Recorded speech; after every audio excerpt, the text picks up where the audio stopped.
Thank you. Arlen, I would not be in favor of revoking the trade relationships that we've established with China. I have shown myself during the course of this year more than willing to enforce our trade agreements in a much more serious way. And at times I've been criticized for it. There was a case involving foreign tires that were being sent in here, and I said this was an example of where we've got to put our foot down and show that we're serious about enforcement. And it caused the usual fuss at the international level, but it was the right thing to do.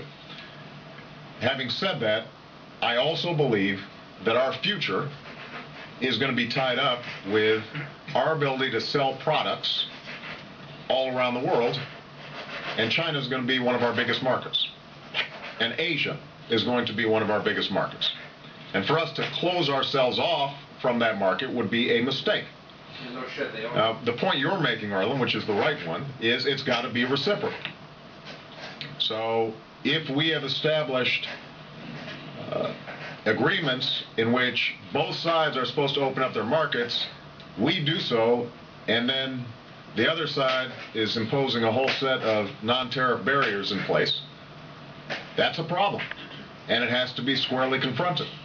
So the approach that we're taking is to try to get much tougher about enforcement of existing rules, putting constant pressure on China and other countries to open up their markets in reciprocal ways. One of the challenges that we've got to address internationally is currency rates and how they match up to make sure that our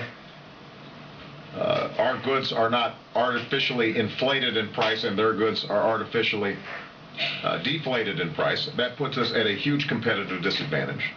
But what I don't want to do is for us as a country or as a party to shy away from the prospects of international competition, because I think we've got the best workers on earth, we've got the most innovative products on earth, and if we are able to compete on an even playing field, nobody can beat us.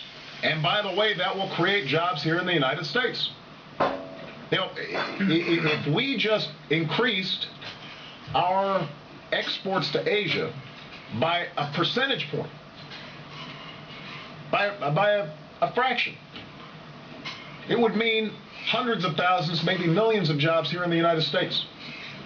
And it's easily doable, and that's why we are going to be putting a much bigger emphasis on export promotion over the next several years. And that includes, by the way, export promotion not just for large companies, but also for medium-sized and small companies, because one of the challenges, I was up in New Hampshire yesterday, and you saw this terrific new company that had just been started up. It's only got 13, 14 employees at this point.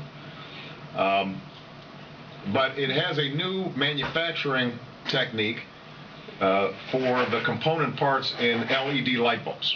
Potentially could lower the price of LED light bulbs, cut them in half. And these folks, they potentially can market not just here in the United States, but this is a technology that could end up being sent all around the world. But they don't have the money to set up their own foreign office in Beijing to navigate through the bureaucracy. They've got to have some help being over there. And so that's one of the things that we really want to focus on in this coming year, is making sure that our export-import banks, our trade offices, that we are assisting not just the big guys, although we do want to help them, but also the medium-sized and small businesses that have innovative products that could be marketed if they just got a little bit of help and a little bit of push from the United States government.